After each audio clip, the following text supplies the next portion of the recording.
Meeting is called to order at 6 o'clock. Please rise for the pledge of allegiance.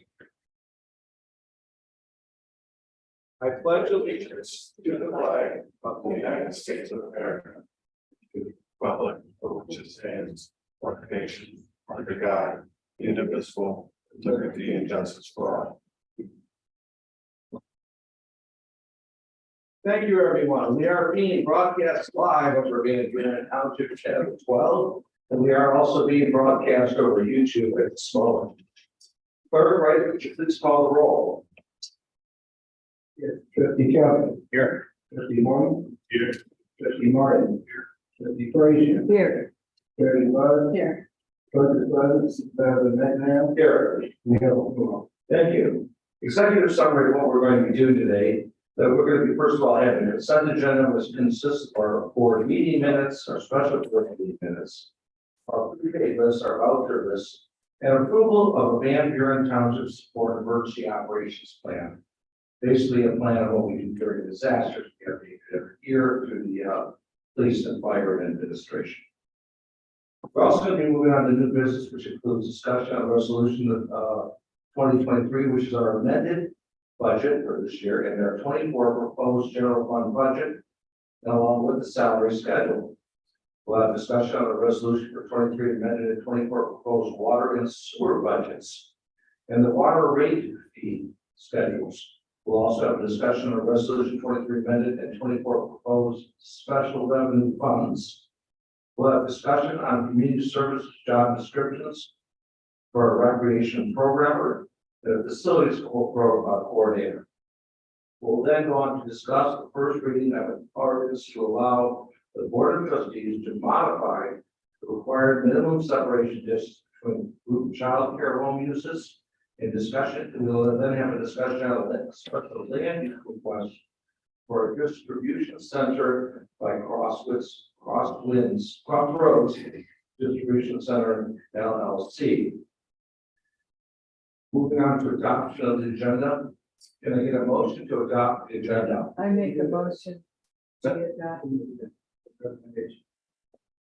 Move number 6 up to number 1.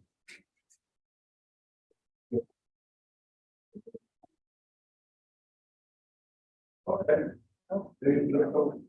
I make a motion, we accept the agenda as presented and move agenda item number 6 to number 1. Okay, it's working.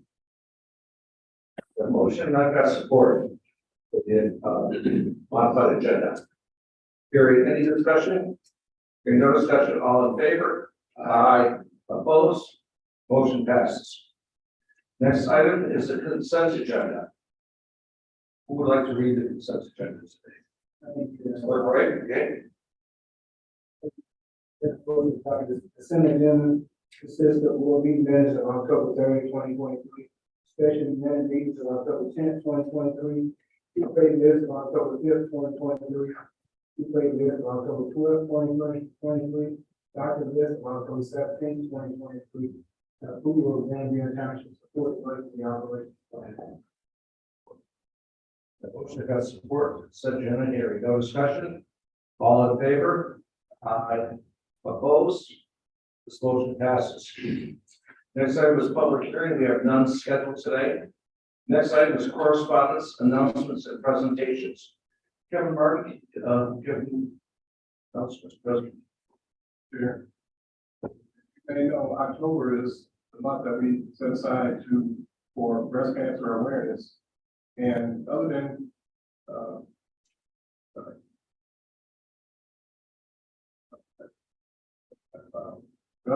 skin cancer, breast cancer is the most common cancer affecting women. So today you see the colors in pink, and we are doing this to show our support for breast cancer awareness. As we know, early detection is one of the surefire ways to stay on top of it and to catch it early.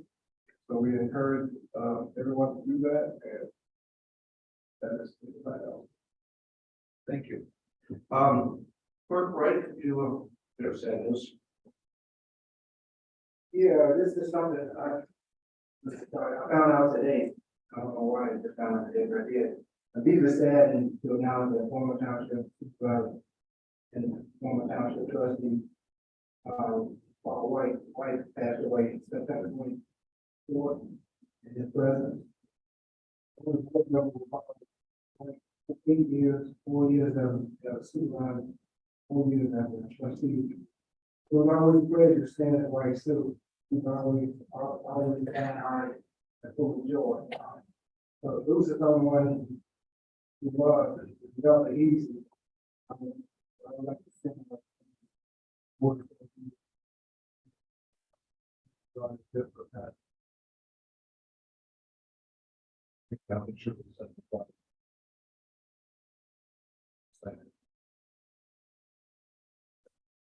I'll call for Director Zangman for the announcement.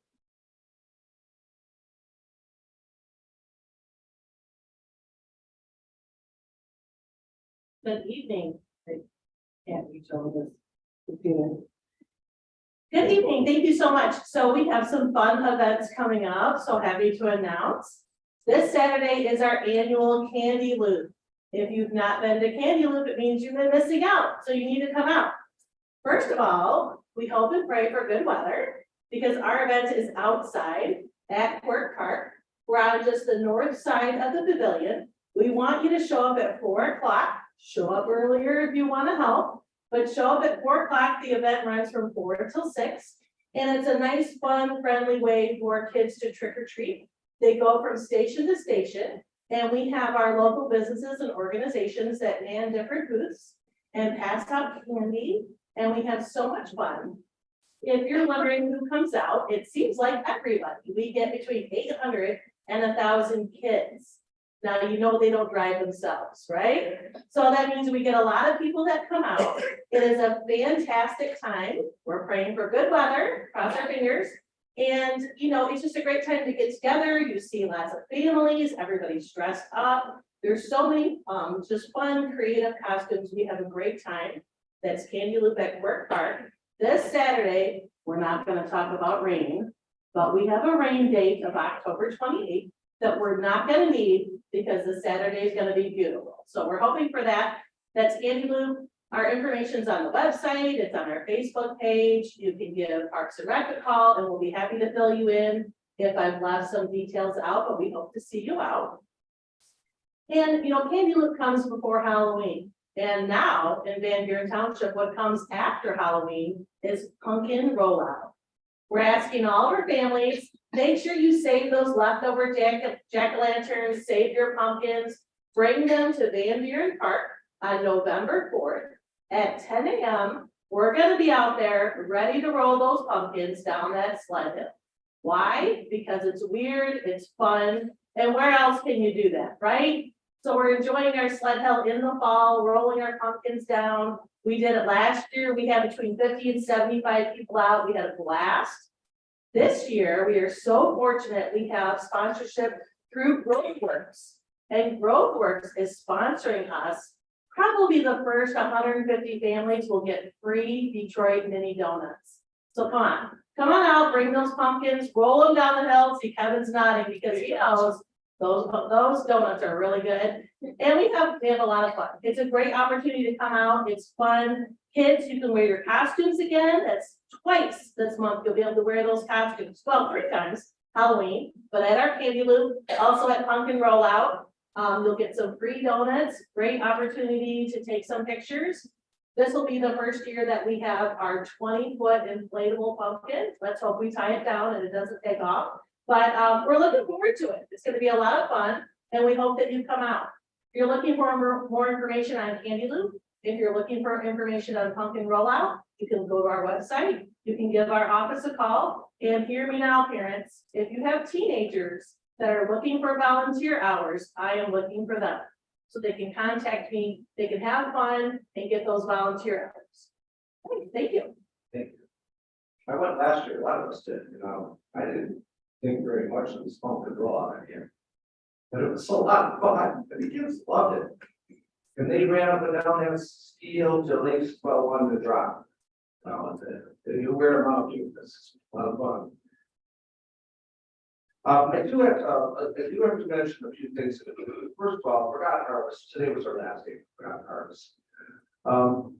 They started up 3 years ago, we started, and we said that we'll do it for 6 weeks and see how that works out. 3 years later, here we are, finally deciding that we're going to have to end it for the time being.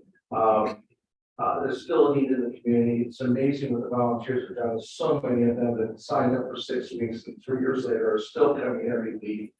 They got rained on, they got rained up, straight rain in their face with hail, and they got cold, and it was 95 degrees. They done it all, they kept up their way. I'm so thankful that we have so many wonderful people in Van Buren Township that did this. I don't know what else you can say, so, but I wish them all the best. I feel they do. And lastly, positive note, Belleville Tigers are going to play on Friday night here. They are the #1 team in the state of Michigan. I believe they're ranked nationally in the top 10. If you know, I heard as high as 3. So quarterback's ranked #1. He's going to be incredible. He's going to be playing on Sunday. They are playing the Northville Mustangs. My good friend Mayor Turtle's alma mater. It's from Northville, Mayor of Northville. They are ranked #7 in the state. They are not to be pushed around. So I've got a friendly bet with Mayor Turtle, and I've got Bud Corn from the Centennial Farm, and I've got steaks from the 4-H steer that won the championship, and I've got bourbon from Rusty Grove that was blended for BYC. And he's got Harper's cider and vanilla extract that was made in 1846, and they used to take recipe and stuff. And a couple of wonderful things for Northville inside his basket. So I'm not worried about the listener basket or anything. Does anybody else have any announcements? Okay. All right. Moving on, we're going to go down to actually line item number 6. Public comment. Public comment. All right, sorry, we're ready. Sorry, I do have something.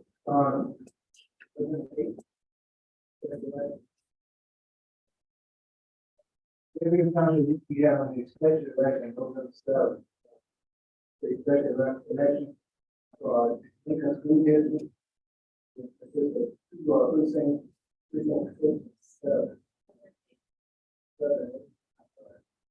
7 and 8. So this is something that was presented late in the year. That they had to put it on because they had to renew their operation. So this special election, not a big election, but every election we have to do the same thing. It doesn't matter. These are small, you have to go to the same protocol. That is the board meeting night, so we have to talk about whether or not we cancel that. Whatever the first stuff is. Okay, all right, side of that, you're having a meeting. Next item is public comment. Is anybody in the public that wishes to speak on any issues of the day? Of the board. But if you don't mind. I've not seen any public comments online. We're moving on then to number 6. This will be the first item of new business. Discussion and consider approval of special land use request for distribution center and crossroads distribution center. Can I get a motion? I make a motion we approve the special land use for distribution center by Crossroads Distribution. Support waiting. Hey, Director Bauer. Good evening, board. Thank you. Introduce this topic just as a point of clarity, to clarify what a distribution center is. It's a particularly large warehouse. So in the industrial zoning districts, you have warehouses, distribution centers, and truck terminals. So a distribution center is a warehouse style building that's over 250,000 square feet. And it has a certain density of truck dock doors that make it a relatively intense land use that only belongs in 2 different zoning districts, our MT district and our M2 district. And in the MT district, it's a special land use, which is why the board of trustees has to have a role in approving site plan, special land use permit for the distribution center. So understanding what that what that is. What this request is for a roughly 630,000 square foot distribution center that will be built by Ashley Capital. Officially, the ownership title of this property that's under Ashley Capital is Crossroads Distribution Center North 11 LLC. So this site is south of Van Born Road, west of Haggerty Road. This kind of building and layout is what Ashley Capital has been doing for years.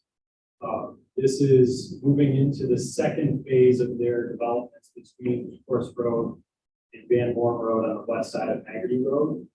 So that orange box that you see on the left side of the screen is a roughly 630,000 square foot proposed distribution center building. And they propose to finish that building by roughly the end of 2024. There are some other site improvements adjacent to that location where you can see there's faded areas on this screen that will involve some mass grading and some site preparation activities for other future growth in that area. But the specific request before the board at this time is just the distribution center, special land use approval for that building. A little bit of statistics on that. The site where that building is located will be roughly 69 acre footprint out of 175 acres in this phase of development by Ashley. There will be 470, I believe, off-street parking spaces proposed with 277 trailer spaces. There are also office and different use areas within this building that are proposed. But this is the essence is to have a large warehousing and trucking and logistics building at that site. There is going to be a variance request before the Board of Zoning Appeals related to the separation between the staging area of the trailer staging adjacent to the building and a residential zoning district boundary. There is a little bit of residential zoning that's on a parcel that's actually owned by the applicant that will not be developed. As part of this review, the standard setback is 350 feet. This being an undeveloped parcel with no dwellings on the ITC corridor, the request is for a separation of 207 feet. But there will be extensive landscaping and other site improvements that are proposed. And then there's a lot of engineering and final site and design work that is being done as we speak around the drains, wetlands on this site, some other items that are being handled through the final engineering review. The overall project area, by the way, also has significant conservation easements that we placed on the property to preserve some of the wetlands on the site.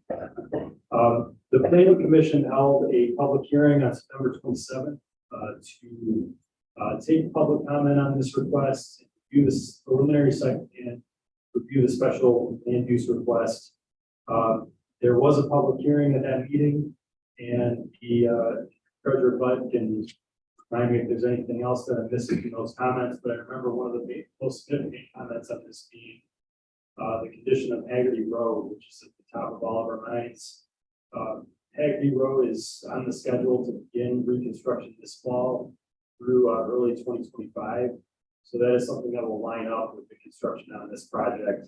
It's definitely a foremost concern of both the township and the applicant. So that's something we'll be watching closely.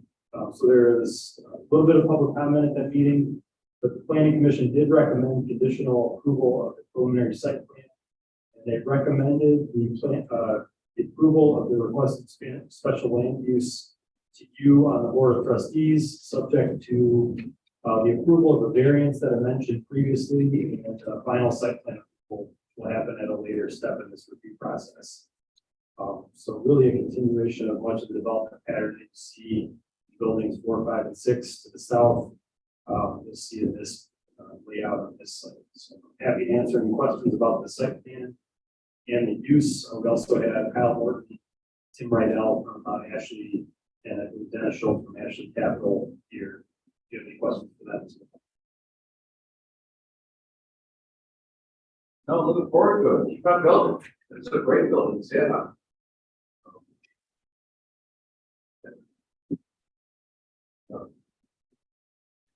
planning commission and said, we're very hard on it, to make sure that it met stuff.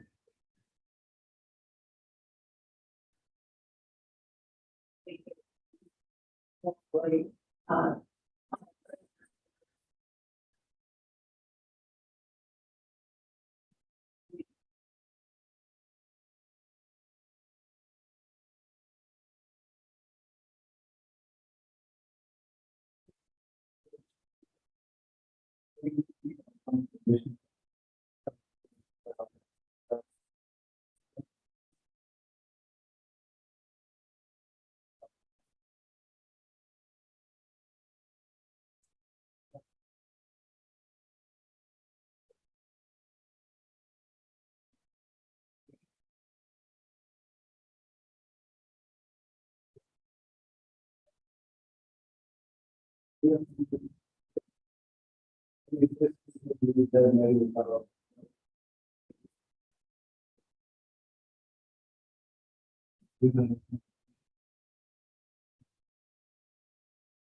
It's just a pleasure to work with Crossroads.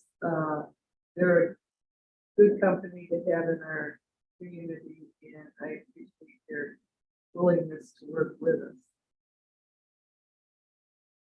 Every community needs good names, big thing, but it's actually the commercial and the industry. And so far, Crossroads or Ashley Capital, the partner. Thank you. All right, so we've got a motion. We got the second. Is there any other discussion? Hearing none, all in favor? Aye. Opposed? Passes. Thank you very much.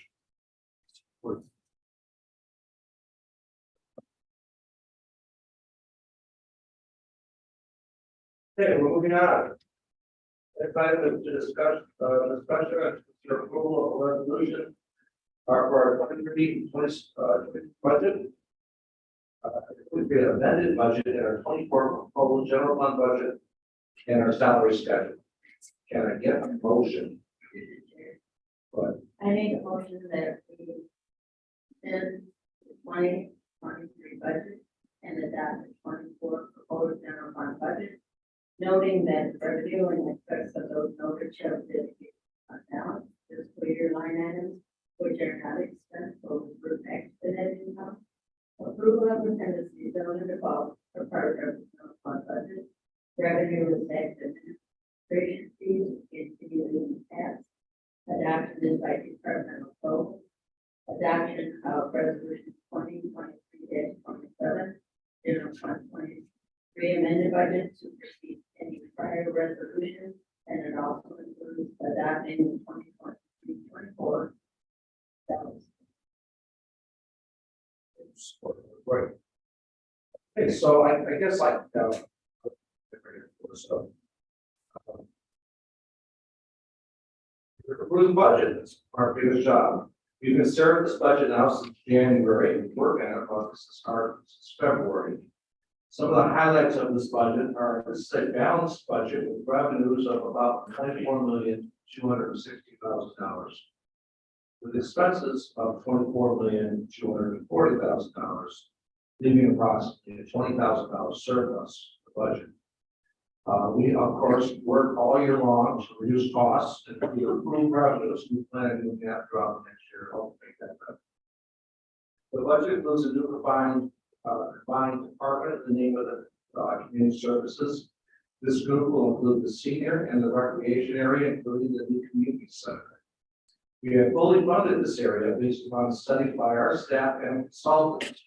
We've estimated the cost going forward, and we'll work through the year to find savings where we can. After 7 years of upgrading the infrastructure of the township, in the form of rebuilding the police, fire, the parks, the administration building, and also rebuilding all the technology that drives services in Van Buren Township. We are finally able to reap those benefits by switching from rebuild mode to maintenance mode. This budget includes funds to maintain all systems and buildings. These were all identified in the township's capital improvement and the maintenance plans. These plans are the new Bible to keeping our infrastructure state of the art and to future. We have also left a little capital improvement monies for the future upgrades to our areas like monument signs, water signs, some expanded mowing, some parks, trail improvements throughout the community. Of course, we will still be heavily involved in the grants arena. Well, we've been killing it, actually. We've been killing it the last few years. It promises to be a good year too next year, especially in the world of infrastructure. Infrastructure seems to be coming out of the state and federal government pretty easily. We've already recognized some of those in the area of Hagerty Road. We got more for Belleville Road. We expect more again for Belleville Road. We've got money hopefully for Tyler Road. We got money hopefully coming in for Tyler Road sidewalks. We got money that we're working on right now for water improvements, sanitary sewer expansion. And finally, we actually start to get some money for parks. We must mention among the highlights of the year were the awarding of double A status, credit status. That's a double-digit increase, which is an incredibly rare thing. Standard & Poor's gave in your township state for a double A community credit wise. This award puts us in the same credit class as Canton, Livonia, and the state of Michigan. There are very few communities that have this high a rating. And not that rating before, we did the discount stuff. I do want to thank the board, because I know you guys pulled a lot of hair out for a lot of times, made a lot of tough decisions. And I want to thank the staff, because quite frankly, they have to live every day, sweat bullets every day. But I think it's probably some of the best work we've done here, and I'm very proud of what you guys have created this budget. So thank you. This is our budget. Those. Anybody else want to comment? I think this, I would agree, but this is the first round of that 15 years budget. When I said, when we sit down, but we always have money to fund the budget, but this always has been my kind of my belief that budget should be balanced, and you know that money, whether it's land or whatever they are.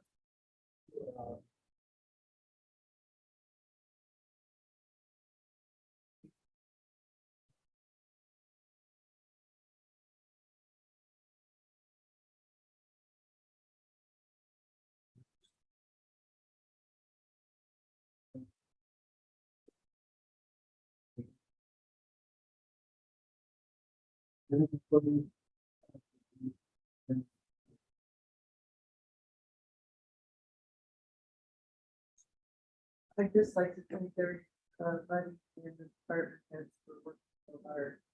Putting the budget and really hard for-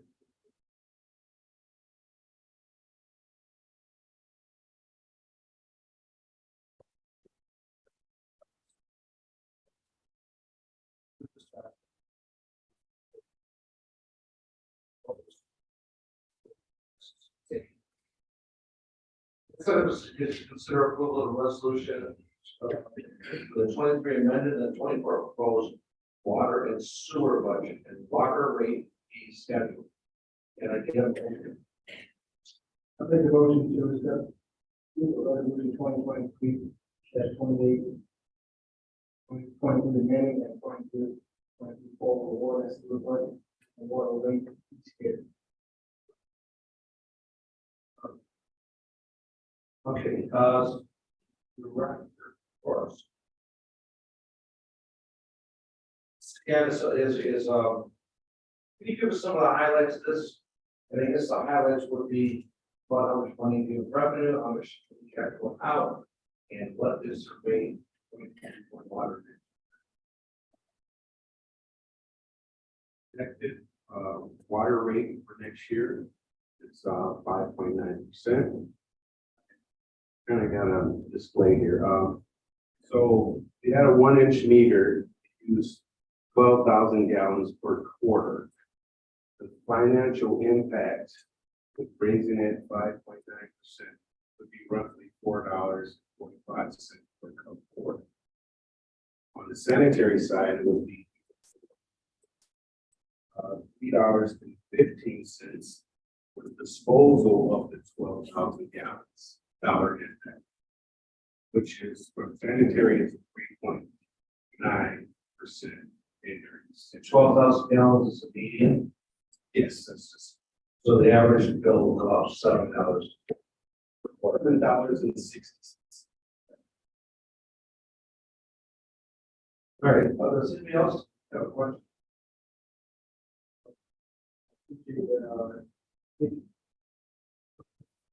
Follow here, you sense, right? You put it down there, but. Explanation of how it's simply.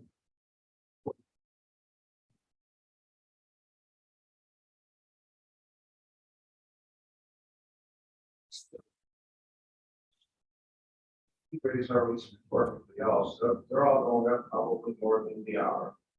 And we're probably still in the bottom 2 or 3 lowest. Yeah, out of 15 communities, we are the second lowest. It's only the city of Taylor below. Any questions? Okay, hearing no further questions, I have a motion by Clerk White, supported by Trustee Martin. Hearing no further questions, all in favor? Aye. Opposed? This motion passes. Thank you. Next item is discussion on the proposed special revenue funds budget. Can I get a motion? What? Here.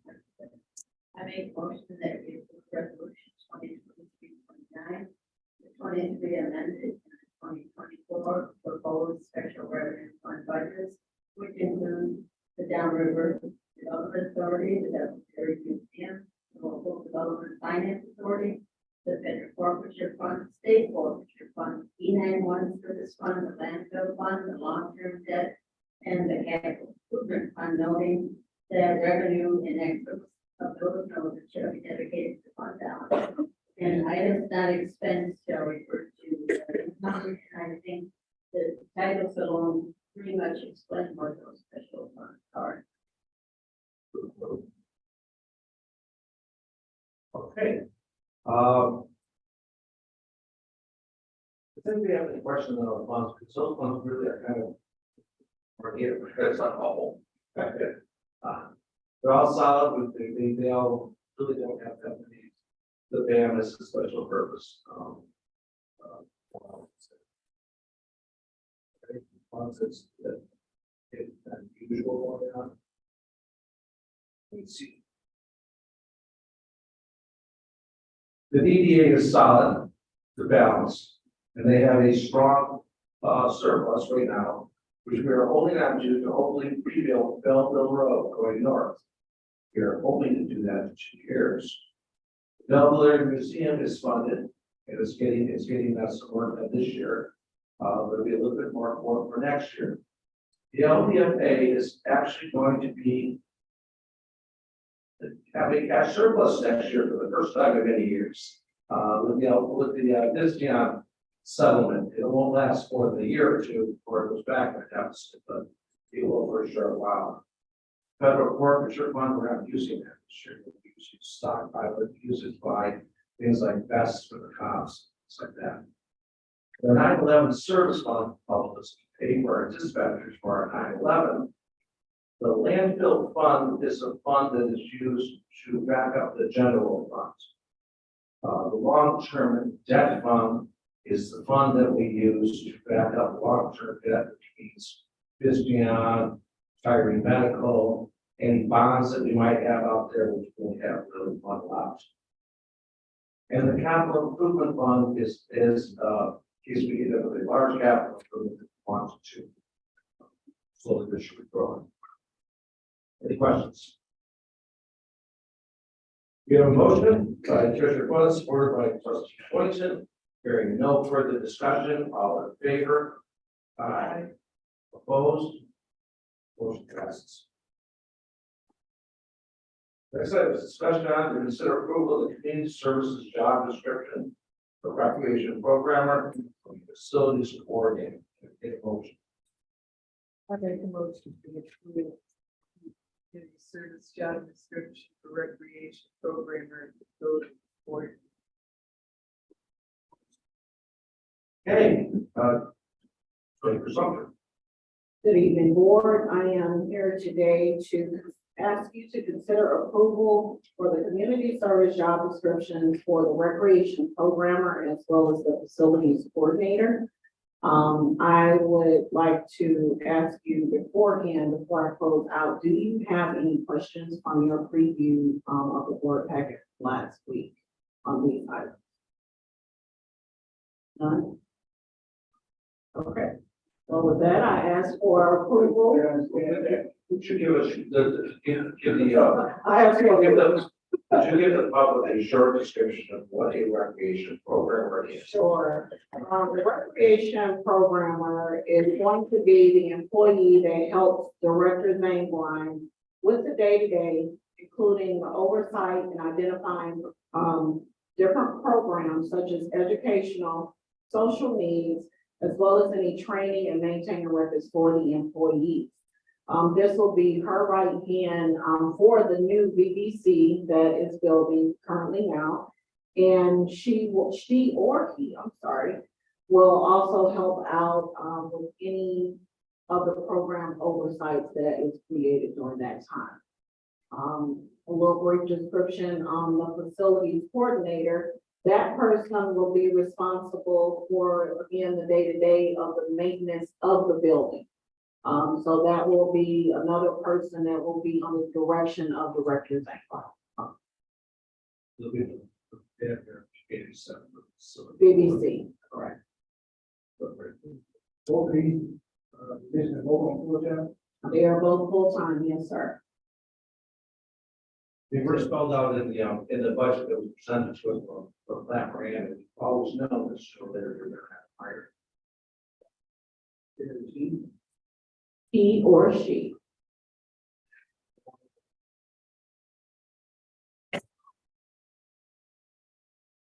Any other questions? I got a motion by trustee Frazier, support by trustee Boyton. Hearing no further discussion, all in favor? Opposed? This motion passes. Thank you for it. Next item is to consider the first reading of an ordinance to allow the board of trustees to modify the required minimum separation distance to child care homes. They get a motion and agree to please care. We can consider approval of the first reading of ordinance M 1723 to allow the board of trustees to modify the required minimum separation distance between child care homes.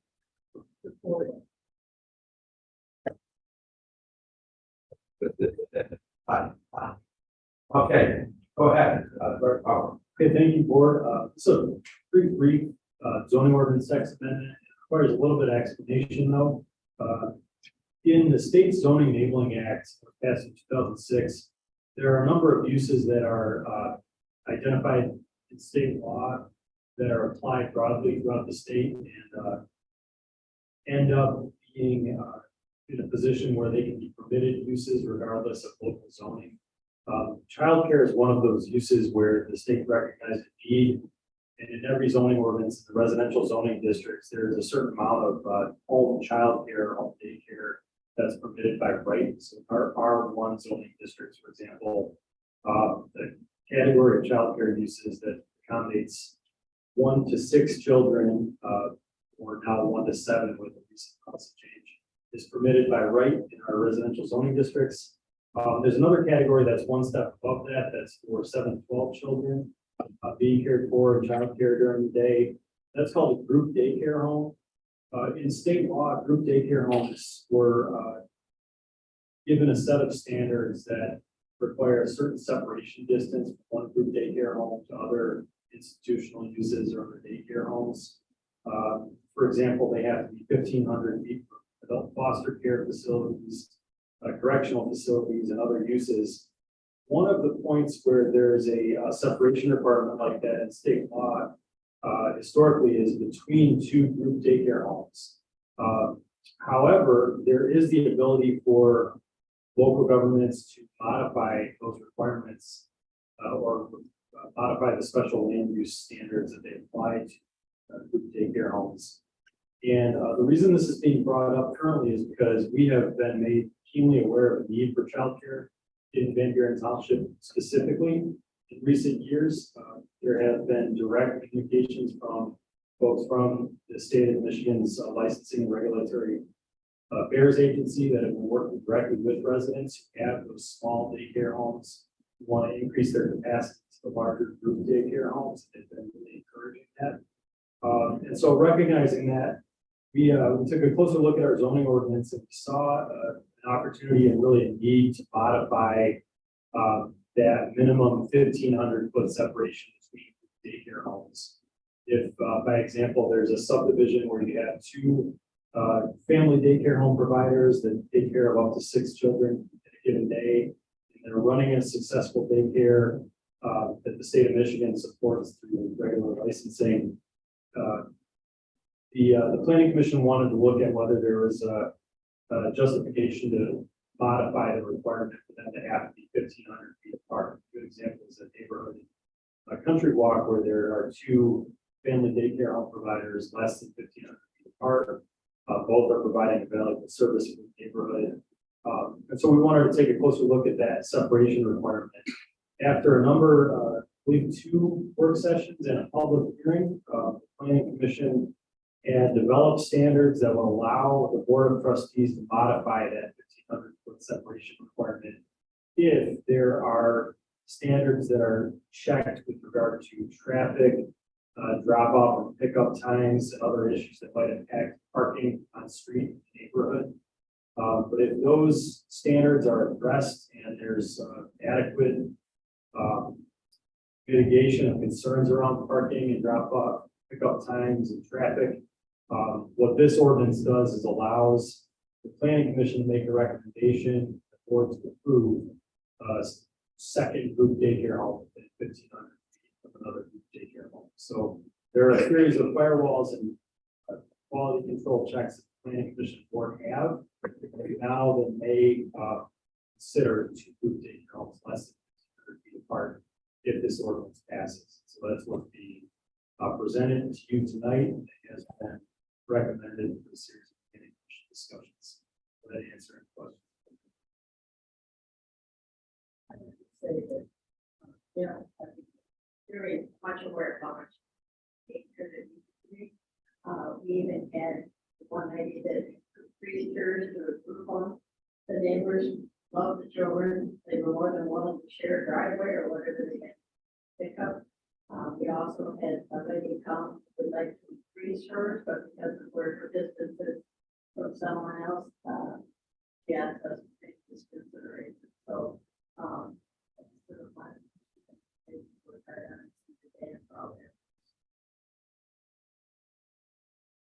Questions?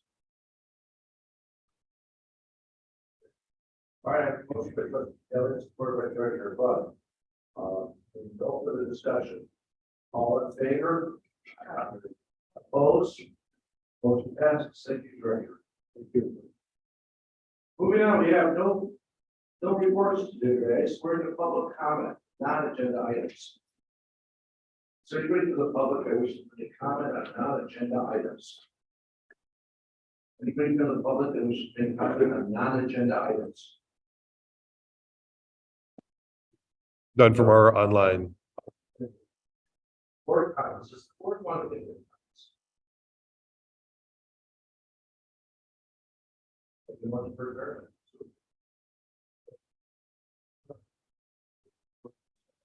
Favor?